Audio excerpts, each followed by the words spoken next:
ክርስቶስን መገነዝ እንዴት ያለ ክብር ነው! እንደው እንዴት ችለው ገነዙት ምመና! እንዴት ችለው አይኑን ከደኑት! አይን የሚያበራውን አምላክ ነው።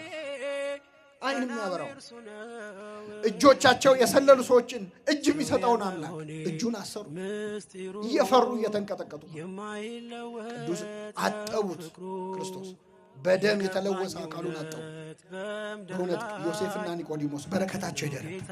እንዴት አይነት ክብር ነው! ስቃይ እኮ ነው ያቀን፣ ፈተና ያለበት ነው፣ የሚያሳስር ነው፣ የሚያስገድል ነው። እሱም ገንዘን እንሙታል። ከሱ አይበልጥም ነው። ክርስትና ማለት ይሄ ነው። ይሁንላችሁ ማደግ ማለት ይሄ ነው። የሕግ መምህር በረከት ይሰጣል።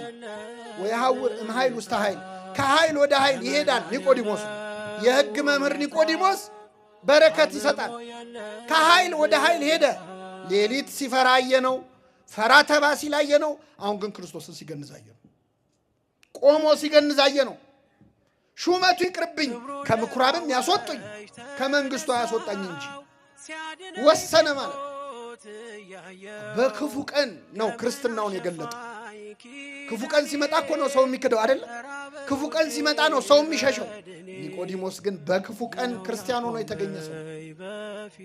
ገነዙት፣ ክርስቶስ ቀበሩት በውድ ሽቱ። ያቺ ሴት እግሩ ስራ አምጥታ ሰብራ ሽቱ አላፈሰሰች። ኒቆዲሞስ ግን ያየኛል ሳይል ከሞተ በኋላ ነው ሽቱ ያፈሰሰለት። አፈሰሰለት ውድ ሽቱ። ሞቷል ምን ያደርግለታል አላለም። በክብር ገንዘው ክርስቶስን ቀበሩ።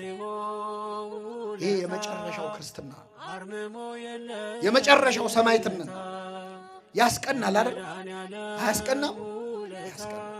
ምን ነው እንደው በኖርኩ ያሰኝ።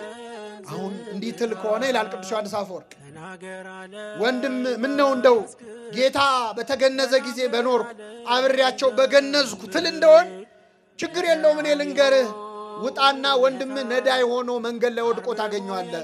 እሱን አለብሰው ክርስቶስን እንደገነዝክ ይቆጠራል። ምን ችግር አለ?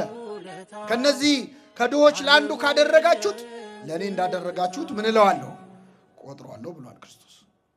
እንደውም ቅዱስ ኤፍሬም ሶርያዊ ምዕመናን የሚገርማችሁ በሌሊት ይነሳና በማታ ከተማውን ይዞራል። ሶርያ ይዞርና የሞተ ድሃ ካለ ይፈልጋል። ካገኘ የሞተ ድሃ ሬሳ ካገኘ ጌታዬን አገኘሁት ይላል። ልገንዘው ነው ይላል። ገንዞ ሲመጣ ዛሬ እኮ ጌታዬን ገነዝኩት ይላል። ለነዳያን ማድረግ ለክርስቶስ ማድረግ ነው። እኛ አልፈናቸው መተን አይደለ ጧፍ የምናበረው። ቅዱስ ዮሐንስ አፈወርቅ ምን ይላል? ድሃው እየለመነ ረግጠው